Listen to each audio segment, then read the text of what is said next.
에베소서 2장 19절에서 22절까지의 말씀 다 같이 합독하도록 하겠습니다. 그러므로 이제부터 너희가 외인도 아니요 손도 아니요 오직 성도들과 동일한 시민이요 하나님의 권속이라. 너희는 사도들과 선지자들의 터 위에 세우심을 입은 자라. 그리스도 예수께서 친히 모퉁이 돌이 되셨느니라. 그의 안에서 건물마다 서로 연결하여 주 안에서 성전이 되어가고 너희도 성령 안에서 하나님의 거하실 처소가 되기 위하여 예수 안에서 함께 지어져 가느니라. 아멘. 하나님의 말씀입니다. 에베소서 서신서는 다른 서신서보다 월등히 짧은 서론의 부분이 있습니다. 1장 1절에서 2절이 에베소서의 서론이라고 할 수 있고요. 3절에서부터 곧바로 사도 바울은 본론으로 직행을 합니다. 1장 3절에서 2장 10절의 주제는 하나님께서 예수 그리스도 안에서 주신 새로운 생명, New Life에 대해서 말씀하고 있는 것이고, 2장 11절에서 3장 21절까지는 하나님께서 예수 그리스도 안에서 주신 새로운 공동체, New Community, 새로운 공동체는 교회입니다. 하나님께서 이 땅에 내어놓으신 하나님의 역작, 하나님께서 이 땅에 보여주시는 죄된 사회 가운데 던져주시는 하나의 질문, 새로운 대안사회. 한국 공교육이 다 무너져서 요즘 대안교육이란 말 많이 있죠. 이 세상 사회에는 희망이 없습니다. 하나님께서 이 세상에 희망으로 주신 하나의 대안사회, New Community, 그게 교회입니다. 믿으십니까? 우리의 눈에 보기에도 너무 형편없어 보이는 이 교회가 하나님께서 세상에 주신 소망이에요. 이것을 믿으실 수 있게 간절히 바랍니다. 2장 11절에서부터 3장 21절까지 뉴 커뮤니티에 대해서 말씀하고 있는 이 본론의 두 번째 큰 단락에서 2장 11절에서 21절까지는 우리 주 예수 그리스도로 말미암은 이방인들의 상태의 변화를 기록하고 있는 부분이라고 볼 수 있습니다. 2장 11절에서 12절은 그리스도 밖에 이방인들의 상태를 기록하고 있고, 오늘 본문 말씀 19절에서 22절은 그리스도 안에 이방인의 상태를 기록하고 있는데, 그리스도 밖에서 그리스도 안에 상태의 변화가 어떻게 가능한가, 그것을 13절에서 18절까지 우리 주 예수 그리스도의 십자가, 이것이 모든 변화의 기원이라는 것을 사도 바울께서 밝히고 있습니다. 믿으십니까? 예수 그리스도 안에 있지 않고 변화될 수 있는 사람 없습니다. 저는 지지난주에 에베소서 2장 11절에서 18절까지의 말씀에 대해서 강의를 했고, 오늘은 19절에서 22절의 말씀을 강의하면서 이 소단락을 맺고자 합니다. 19절은 그러므로 이제부터 라고 사도 바울께서 이 이방인들의 상태의 변화를 결론을 내리고 있어요. 절정에 도달했습니다. 그러므로, 사랑하는 성도 여러분, 신앙은요, 그러므로의 신앙이에요. 신앙은 그러므로를 생각할 줄 알아야 됩니다. 생각할 줄 알아야 된다는 거예요. 교리에 근거해서 생각을 발전시키고 교리에 근거해서 실천할 수 있어야 신앙입니다. 그러므로가 무시되는 것을 신앙이라고 하지 않아요. 그러므로의 사고를 할 수 있는 애타한테 섬기는 그 모든 성도 되실 수 있게 주님을 간절히 축원합니다.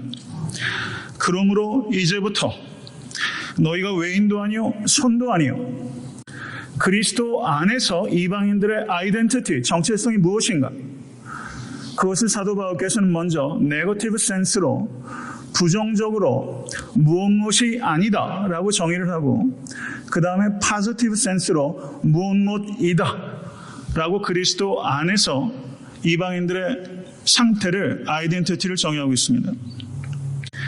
그리스도 안에서 이방인들은 더 이상 외인이 아닙니다. 우리들은 더 이상 외인이 아니에요.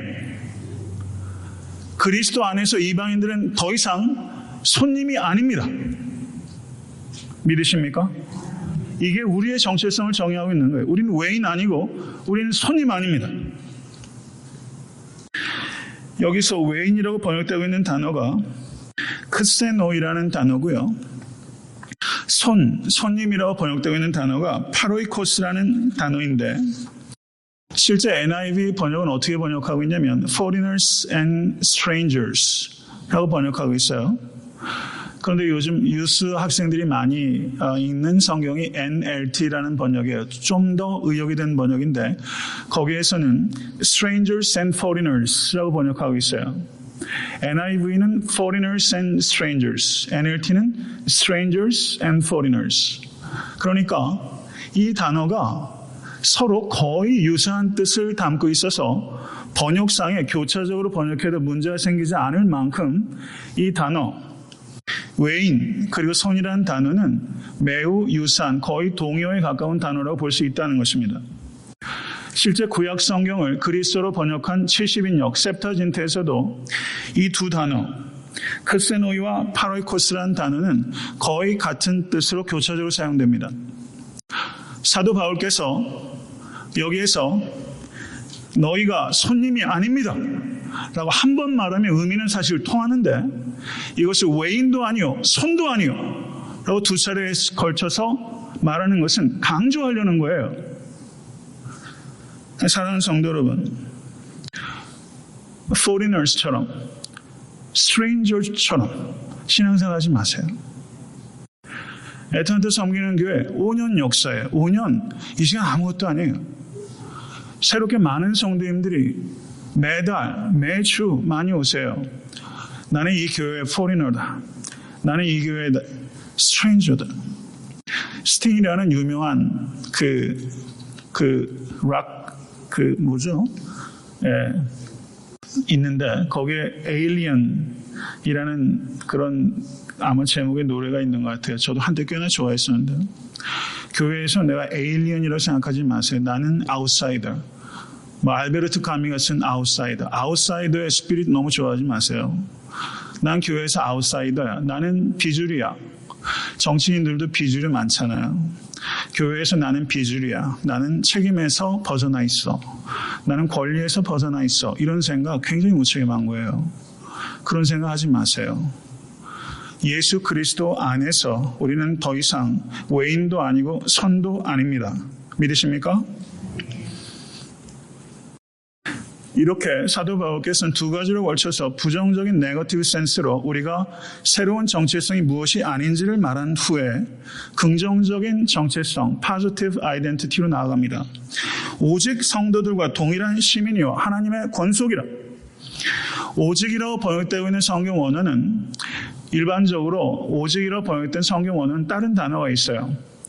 그런데 여기에서 이 오직이라고 번역된 단어는 사실은 알라라는 접속사인데, 이것은 but이라는 뜻입니다. 매우 강력한 역접의 의미를 전달하는 접속사가 but이에요. 영어 번역을 보면 only라고 번역되고 있는 성경은 아마 거의 못 찾으실 거예요. 다 but이라고 번역하고 있어요. 그러니까 우리 번역은 상당히 의역을 했다, 이렇게 볼 수 있는 것이죠. 그러나 외인도 아니요 손도 아니라, 그러나 성도들과 동일한 시민이요 하나님의 권속입니다. 사도 바울은요 굉장히 강력하게 이것을 선포하고 있는 거예요. 성도들과 동일한 시민이요 하나님의 권속이라. 사도 바울이 강력하게 강조하고 있는데, 이 의미가 여러분들 마음에 부딪히세요? 이게 도대체 무슨 뜻인가? 아마 무덤덤하실 거예요. 이 뜻은 성도들과 동일한 시민이요. 조금 복잡한 이야기를 제가 드리겠어요. 주일에는 제가 이렇게 설교 못합니다. 근데 수요일날은 강의하기 때문에 내가 차분하게 깊이 있게 시간을 안배하면서 제가 다룰 수 있는 장점이 있기 때문에, 영어 번역을 보면 You are fellow citizens with the saints 라고 번역하면서 성도들과를 with the saints 라고 번역하고 있습니다. 그러면 여기에서 성도들은 누굽니까? 성도들과 동일한 시민이요. 여기에서 너희들은 이방인 그리스도인들을 가리킨다면, 성도들과 동일한 시민이요 라고 했을 때 그 성도들은 누구를 가리키는가? 학자들은 5가지 정도로 이야기를 해요. 그런데 그 얘기하면 너무 머리가 아플 것 같아요. 그래서 그거 5가지를 다 설명하지는 않겠고요. 2가지 가장 적절하다고 이해되는 견해는 유대인 그리스도인들을 성도들이라고 표현했다는 거죠. 주 안에서 유대인 그리스도인들이나 에베소 이방인 그리스도인들이나 이제 동일한 시민이라는 거예요. 할렐루야. 모든 장벽이 다 철폐되었기 때문에 유대인 그리스도인이나 이방인 그리스도인이나 동일한 권리와 동일한 책임을 갖게 된 것입니다. 이게 하나의 견해라고 볼 수 있고요. 또 하나는 유대인 그리스도인들과 이방인 그리스도인들을 모두 묶은 다른 모든 성도들과 동일한 시민입니다. 이런 뜻을 전달할 수 있다고 보는 거죠. 그 성도들은 이 2가지 의미로 해석할 수 있어요.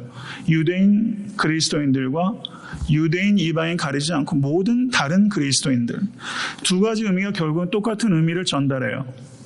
사랑하는 성도 여러분, 우리는 단 한 가지의 신분을 갖는 거예요. 성도입니다. 할렐루야. 얼마나 영광스러워요. 이번에 선교를 가면서 남미 캐톨릭 전통이 대단하더라고요.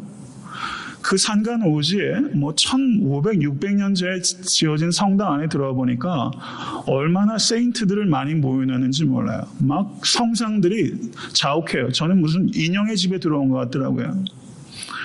성도들이 그렇게 추앙받는 성도들이 있어요. 이건 매우 비성경적이에요.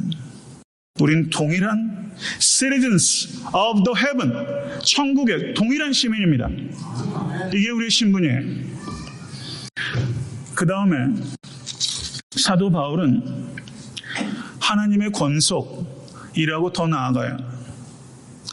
시민이라는 개념은 하나님의 나라라는 정치적인 이미지를 가지고 설명하는 것이고, 하나님의 권속이라는 것은 권속이라고 번역된 단어가 오이케이오스란 단어인데요.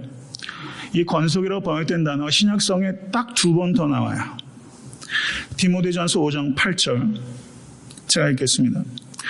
누구든지 자기 친족, 특히 자기 가족을 돌아보지 아니하면 믿음을 배반한 자요 불신자보다 더 악한 자니라. 여기서 가족이라고 번역된 단어가 오이케이오스란 단어예요.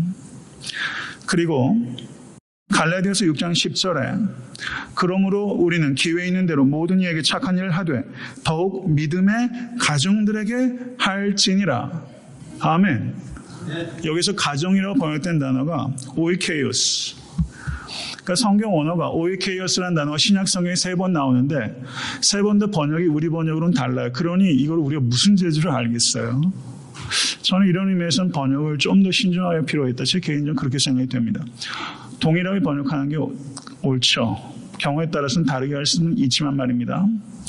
그러면 하나님의 권속이라는 말은 신약 성경에 나오는 용례들을 통해서 볼 때 하나님의 권속, 하나님의 가족, 하나님의 가정, 할렐루야. 우리가 하나님의 가족이 된 거예요. 하나님의 가족. 우리 뉴 패밀리예요. 부모님의 피를 나눠 가졌을 때 가족이라고 그러잖아요. 가족 소중한 겁니다. 부모의 피를 나는 친족 돌보실 수 있어야 돼요. 근데 우리에게는 올드 패밀리가만 있는 것이 아니라 뉴 패밀리가 있어요. 안 좋으세요? 뉴 패밀리. 뉴 패밀리. 우리는 뉴 패밀리예요. 믿으세요? 성도님들 가운데 신분 문제 가지고 오랜 시간 동안 고통 가운데 계신 성도들 많이 있어요. 저도 한때는 신분 문제 때문에 아직 오래 애를 먹었고 아직도 과정 중에 있어요. 그런데 영주권 프로세스 중에 한국에 부모님이 돌아가셨다는 소식 듣고 못 나가는 분들 많이 있어요. 제 가까운 선후배 가운데서도 많아요. 얼마나 마음이 아플까? 얼마나 마음이 아플까? 그런데 성도 여러분, 이민생은 외로운 겁니다. 인생 자체가 외로운 거예요.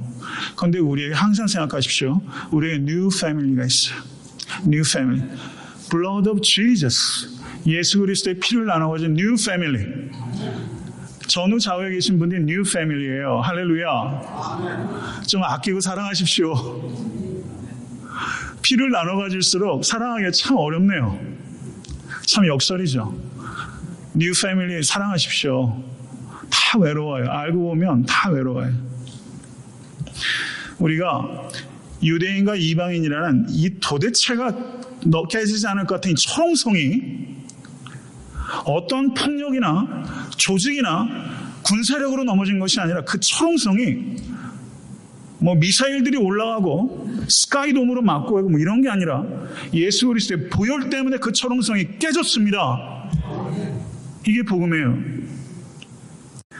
마가복음 3장 33절 35절에 누가 내 모친이며 동생들이냐 하시고 둘러앉은 자들을 둘러보시며 가라사대 내 모친과 내 동생들을 보라.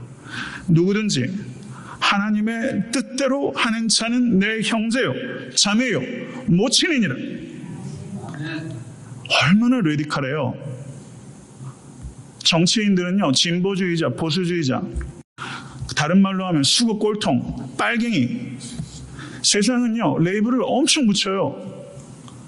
신앙은요 저는 보수적이에요. 저는 그리고 진보적이에요. 신앙인들은요 성경을 지키는 데 있어서 누구보다도 보수적이고 성경의 보수의 말씀대로 사는 데 있어서는 누구보다 진보적입니다. 기독교인들이요 이 진보란 말 뺏기면 안 돼요. 우린 진보적이어야 됩니다. 누구든지 하나님의 뜻대로 하는 자가 내 형제요 자매의 모친이래. 레디컬한 거예요. 저는 정말로요. 저는요 제 삶은 좀 단순합니다. 감정적으로도 그렇게 기복이 많은 편 아니에요. 그런데 제가 우리 교회는요 아주 철두철미하게 레디컬하게 끌고 싶어요. 레디컬하다는 뜻은 뿌리부터라는 의미가 있는 거예요. 뿌리부터 송두리째 바뀌어야 돼요. 저는 제가 레디컬한 목사가 되기를 간절히 바랍니다. 그리고 우리의 모든 성도와 교회가 레디컬해지기를 주님으로 간절히 축원합니다. 한번 깊이 생각해 보세요. 새로운 가족관계 안에서 신앙생활 하고 계세요? 한번 이 질문을 깊이 생각해 보시고 내가 그 믿음 안에서 신앙생활 하고 있고 그 믿음 안에서 성도들과 관계를 맺고 있는지 깊이 생각하십시오.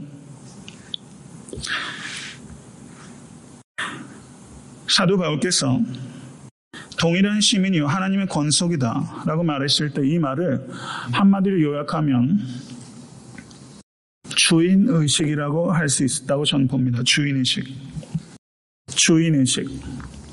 여기서 굉장히 중요한 게 있어요. 제가 요즘 많이 강조하는 바입니다. 주인의식을 가지고 신앙생활을 하십시오.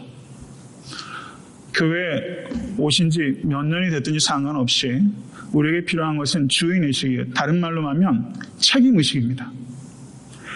책임의 경중이 다를 수는 있지만 책임이 없는 사람 한 사람도 없어요. 주인의식을 갖되 주인 행세하면 안 됩니다. 제가 몇 주 전에 설교했죠. 주인 행세하기 가장 쉬운 사람은 목사예요. 개척교회 목사, 개척한 목사. 제가 주인 행세하기 쉬워요. 저는 부단히 주인 의식을 가지고 주인 행세하지 않는 목사가 되려고 노력할 것입니다. 교회에 먼저 오신 성도님들께서 깊이 유의하셔야 될 것은 내가 주인 행세하면 새로 오시는 뒤에 오신 성도님들께서 주인 의식을 가지고 신앙생활 못해요. 이거 명심하실 수 있게 간절히 바랍니다. 제가 졸업한 그 학교 중에 하나 미국에서 제 신학교를 2군데 다녔어요. 근데 저는 미국 졸업식을 꼭 좀 한번 가보시라고 권하고 싶어요. 졸업식 가서 배우는 게 많아요. 한국 졸업식은 안 갑니다. 근데 미국 졸업식은요, 가면 배우는 게 많아요. 근데 제가 졸업했던 그 일반 유니버시티에 디빈트 스쿨이 있는데 거기에서 제가 인상적이었던 것은 그 학교에 채플이 있어요. 아주 아름답게 지은 채플입니다. 그 채플 복도에 그 정면 한가운데 바로 직전 연도에 졸업한 학생들이 쫙 사진이 있어요. 제가 졸업한 학교가 1822년도에 디비니티 스쿨이 생겼어요. 거의 200년 역사가 됐어요.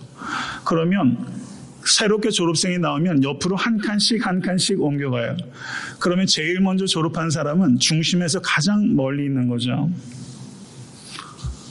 저는 거기에 제 사진이 제가 안시기 때문에 한국말로 하면 안씨가 상당히 뒤인데요. 영어 알파벳으로 하면 A라서 거기 제일 앞에 제가 있습니다. 한번 그 학교 방문할 기회 있으면 제가 그 학력을 위조했는지 안 했는지 한번 확인해 보십시오. 저는 그게 좋더라고요. 저는요, 개척하면서 별 생각을 다 했어요, 사실은. 교회가 역사가 오래된 교회를 가면 1대 목사님, 건립자, 2대, 3대 쭉 있어요. 그래서 지금 이제 바로 직전 목사님이 제일 뒤에 있고 1대 목사님 제일 위로 가 있어요. 저희 교회가 하나님의 은혜로 오랫동안 저는 간절한 소원이 있어요. 우리 애타한테 섬기는 교회가 주님 재림할 때까지 이 땅에 있게 해주시옵소서. 그런 정신과 실천을 갖는 교회가 되게 해 주시옵소서. 이게 제 기도예요. 미국에 지금 애틀랜타에 있는 교회가 제가 처음 교회를 개척했을 때 여기에 Fairview Presbyterian Church 그 교회가 약 200년 정도 역사되는 교회예요. 전 미국의 한인 교회가 그 정도 역사가 되는 교회 있죠, 장로님. 뭐 하와이나 이런 데 한인 교회도 역사 오래됐는데 그 정도 되겠지만 200년, 300년 역사를 넘어서서 주님 언제 오실지 모르지만 주님께서 이 땅에 오실 때 이 애타한테 섬기는 교회가 기쁨으로 주님을 맞이하는 교회 되게 해주시옵소서. 이게 제 기도예요. 그러면 제가 언젠가 은퇴하게 될 때 2대 목사님 오시게 되고 교회 리더들에게 제가 떠나는 변호를 하면서 제 사진은 제일 위에 놓지 마시고 제가 졸업한 학교의 그 전통에 따라서 옆으로 아래로 중심에서 벗어나게 사진 한 장 거는 것도 그렇게 해주십시오. 제 그게 바람이에요. 저는 오늘 본문에 보세요. 2장 20절 너희는 사도들과 선지자들의 터위에 세움을 입은 자라. 저는 애타한테 섬기는 교회가 아직 터를 닦고 있다고 생각해요. 저는 생각보다는 긴장을 잘 안 풉니다. 저는 저희 교회가 지금 한 7년 정도의 사이클을 두고 그때까지는 털을 닦는 과정이다라고 생각해요. 깊이 기초를 내리면 높이 올라가요. 저는 2년을 더 털을 닦고 향후 14년을 그 터 위에 건물을 짓는 제 사역은 그렇게 21년 그런 사이클을 가지고 제가 큰 계획을 갖고 있어요. 앞에 있다는 것, 선임은 뒤로 물러갈 준비를 하는 것입니다. 앞자리를 내어주고 뒷자리를 물러갈 줄 알아야 돼요. 교회에서 사역하실 때도요. 그럴 줄 알아야 돼요. 내가 잘하고 못하고는 둘째 문제예요. 항상 뒤로 물러갈 준비를 해야 됩니다. 저는요, 제가 목회하면서 제가 열매를 다 따겠다. 전 그런 생각 해본 적 없어요. 저는 제 후임 목사가 오셨을 때 좀 더 풍성한 열매를 딸 수 있도록 저는 그런 기초를 놓고 싶어요. 그게 제 목회, 정말 제 소망입니다. 저는 제가 가지고 있는 이와 같은 생각들을 모든 성도들께서 공유해 주셨으면 좋겠어요. 내 뒤에 오는 성도님들, 내가 1년 더 먼저 왔으니까 1년 뒤에 오신 성도님들은 내가 왔을 때보다는 좀 덜 척박한 상태에서 내가 씨름했던 고민들을 안 하면서 좀 더 적극적이고 진보적인 고민들을 하실 수 있도록 내가 좀 털을 닦는다는 생각을 가지고 신앙생활 해주시기를 바라요. 그렇게 해주시겠어요? 내 후대, 내 유스 수련회 가요. 아이들과 제가 자주 이야기할 기회가 없지만 마음은 항상 거기에 있어요. 이 아이들이 우리 선대보다 좀 더 다른 차원에서 그냥 한국교회라는 틀에 갇혀가지고 말이죠. 개토화돼서 미국 주류사회랑 소통도 못하고 지역사회에 아무 영향도 못 미치면서 그냥 에트닉 철치로 전락해버리는 그런 정도의 신앙생활이 아니라 우리 다음 세대는 진짜 이 미국 땅에 있는 한국교회라는 특별한 소명을 감당하는 주류사회로 믿음으로 사회에 큰 임팩을 가하는 다음 세대에 어떤 신앙생활을 하는 교회를 세워줄 것인가. 저는 그게 이 첫 번째 세대에 굉장히 귀중한 책임이라고 저는 생각이 됩니다. 내 다음 사람이 새롭게 오시는 성도가 좀 더 견고한 터 위에서 신앙생활 하실 수 있도록 여러분 썩어진 미래가 되십시오. 새로운 정체성이 첫 번째는 동일한 시민이요.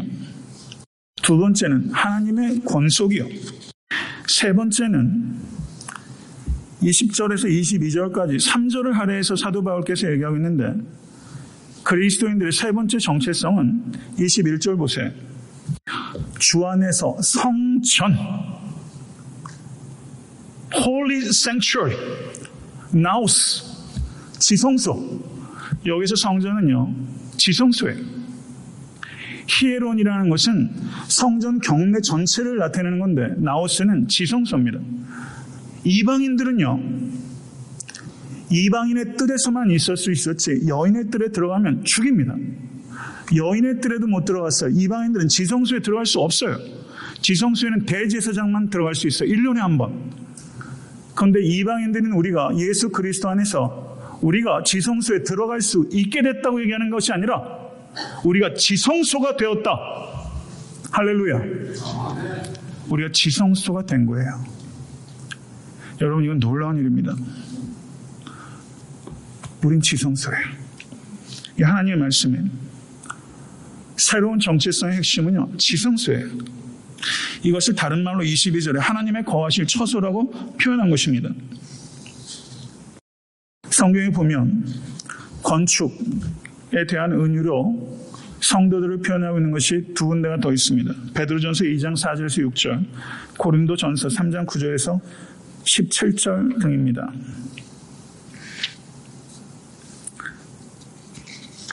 여기에서 저는요, 21절 말씀 보세요. 건물마다 서로 연결하여 라고 말하고 있어요. 건물마다 서로 연결하여. 성도들은요, 저는 성도님들을 볼 때 어떻게 생각할 때 있냐면 벽돌로 볼 때 있어요. 벽돌. 다 벽돌이에요. 저도 벽돌. 여러분도 벽돌. 벽돌과 벽돌을 세우려면 어떻게 거기다 뭘 넣어요? 모르타르라고 그러나요? 네. 중간에 연결되는 걸 넣어서 자꾸 왜 설교하면서 제가 묻죠. 중간에 뭘 넣어요. 그래서 연결을 시켜요. 연결되어가는 건물에 우리는 벽돌과 벽돌이 모르타르를 통해서 연결이 되고 건물과 건물은 가교를 통해서 연결이 되잖아요. 성도와 성도는 그렇게 연결되고 교회와 교회도 그렇게 연결돼서 우리는 보이지 않는 하나의 교회로 연결된 건물들입니다. 애틀란타 섬기는 교회와 애틀란타에 다른 많은 한인 교회들은 서로 가교로 연결되어 있는 하나의 건물을 건축 중이에요. 이 의식을 가지실 수 있는 여러분과 제가 될 간절히 바랍니다. 다른 교회가 허물어지는 것을 우리가 기뻐해서는 안 돼요. 아파해야 됩니다. 서로 연결되면은요, 느껴지는 거예요. 성도님들과 손을 잡고 기도할 때 많아요. 근데 손을 좀 조금만 꽉 잡으면요, 맥박이 느껴져요. 맥박이 느껴져요. 아, 이분이 좀 맥박이 빠르다. 느껴져요. 손이 좀 따뜻하다, 차갑다 느껴져요. 그 사람의 건강 상태도 어느 정도 감이 올 정도로. 제 손 잡으시는 분은요, 제가 손이 좀 뜨겁대요. 항상 그런 말씀 많이 하세요. 제 손이 좀 열이 많은 편이에요. 서로 연결된다는 것은 그만큼 공감한다는 뜻입니다. 그만큼 영향을 미친다는 거예요. 내가 힘을 콱 주면 힘이 전달이 되는 거예요. 누가 아프면 같이 아프고 누가 웃으면 같이 웃어요. 진동해요. 여기에서 보시면요,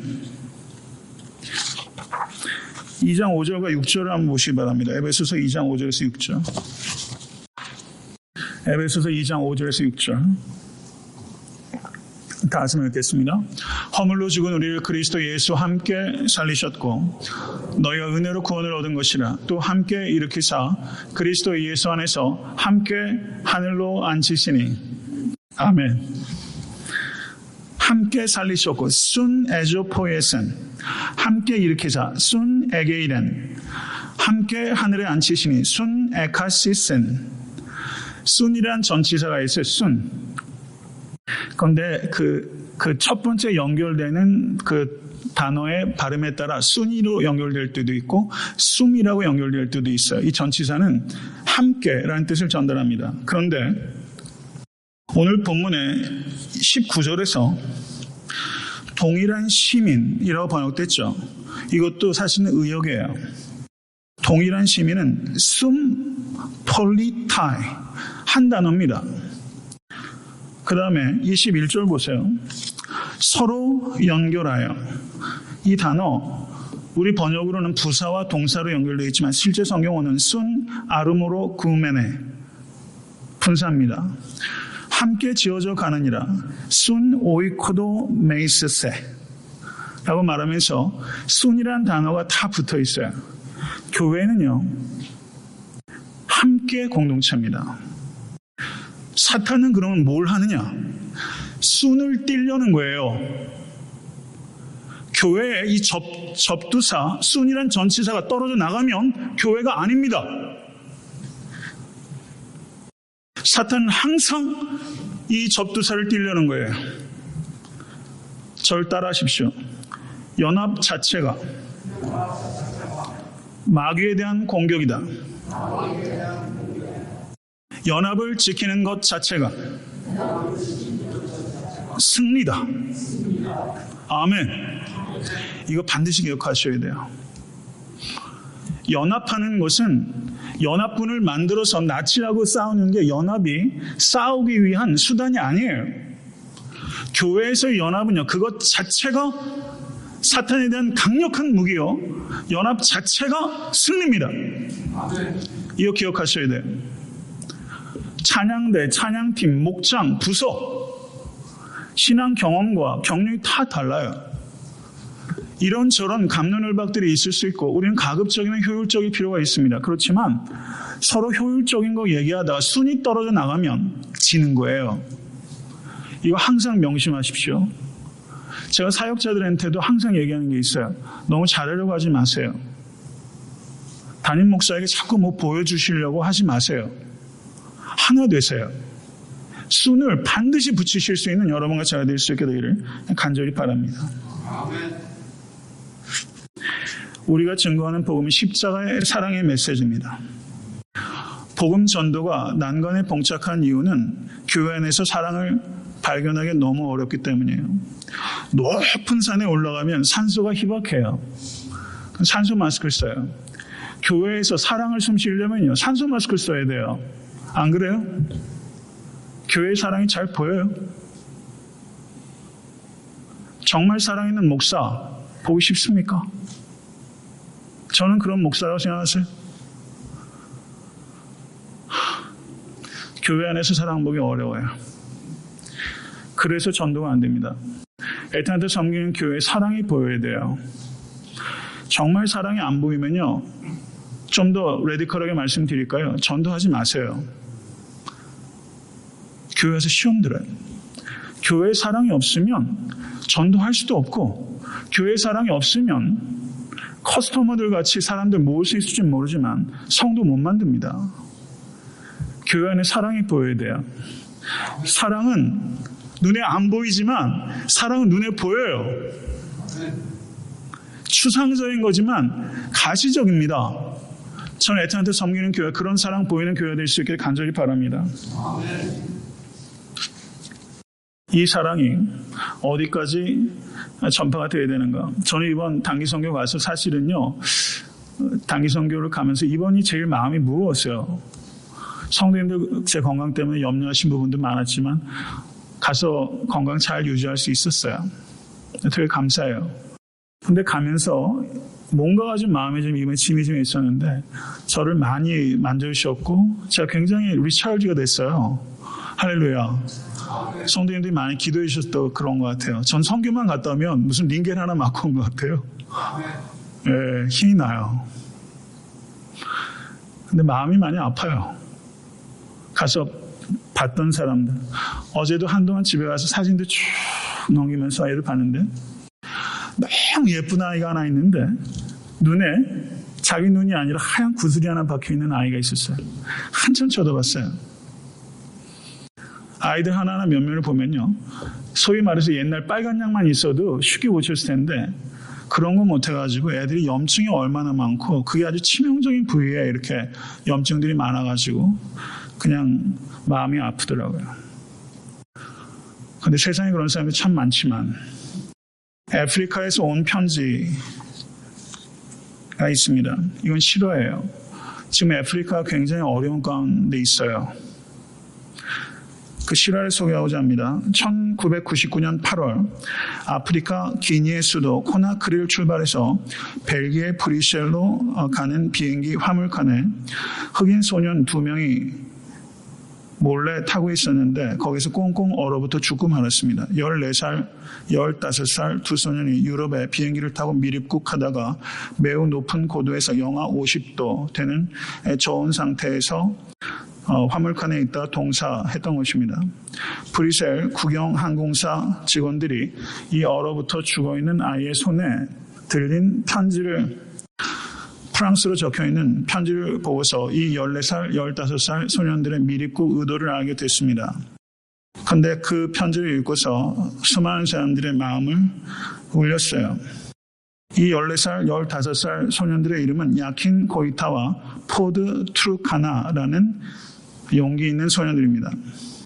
거기에 이 소년들이 수신을 유럽의 지도자 분들께 라고 편지를 쓴 거예요.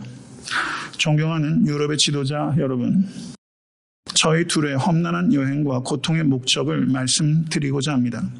아프리카 어린이들은 지금 너무나 견디기 힘든 고통을 겪고 있습니다. 전쟁과 전염병에 시달리며 먹을 것을 찾아 헤매고 있습니다. 학교 건물은 있지만 선생님과 책이 없어 공부는 꿈도 꾸지 못하고 있답니다. 여러분의 가족과 자녀에 대한 사랑을 저희에게 조금만 나누어 주시기를 바랍니다.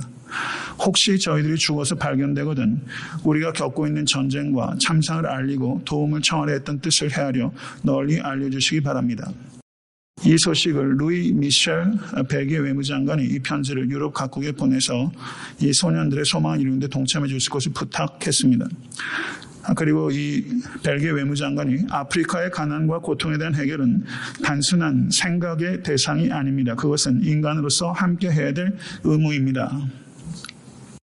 이게 실화인데요. 저는 이번에 선교를 가보면서 이만큼 혹은 이것보다 더 심각한 빈곤 상태라고 이야기할 수 있을 만한 상황이라 좀 보여지더라고요. 저는 이 아이들 동사한 손에 잠겨있던 편지를 들고 있는 성도들이 있다고 생각해요. 이 도움을 청하려는 편지를 쥐고 있는 성도들이 우리 가운데 있어요. 이 애틀란타 땅에 있습니다. 과테말라에도 있어요.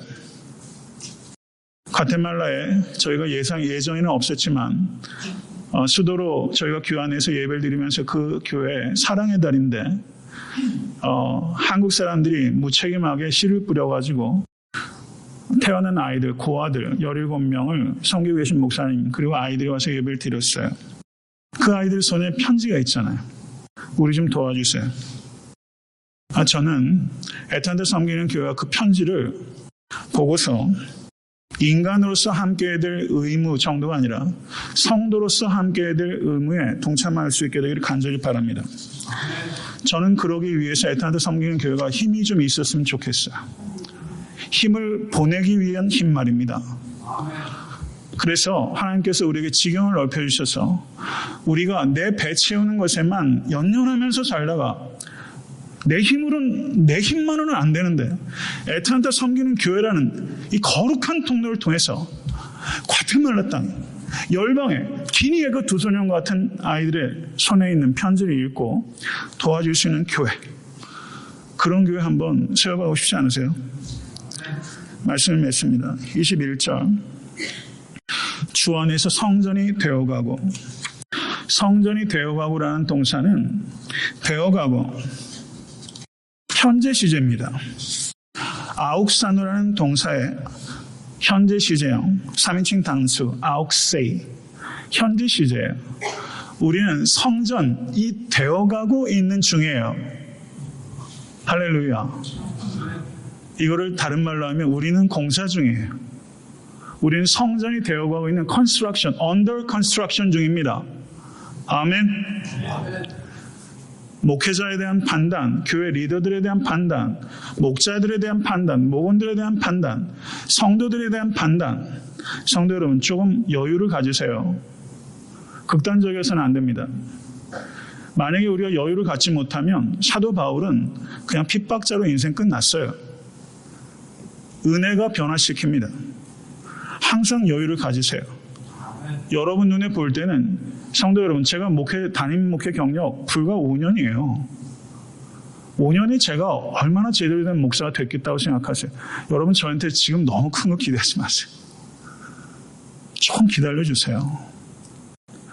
5년이 제가 연글면 얼마나 연글겠어요? 저는 50살은 돼야 목사 꼴이 될 거라고 생각해요. 저도 좀 기다려주시고 피차간에 좀 기다려주십시오. 우리는 아홉세이 되어가고 있는 중입니다. 믿으세요? 교회 리더들을 보실 때도 그런 여유를 가지고 봐주세요. 제가 목회자로서의 소양과 자질과 인격이 현저히 부족한데도 불구하고 목회하는 것 저에게는 꽤나 큰 모험이고 용기예요. 교회 리더들도 그 부담 다 가지고 있어요.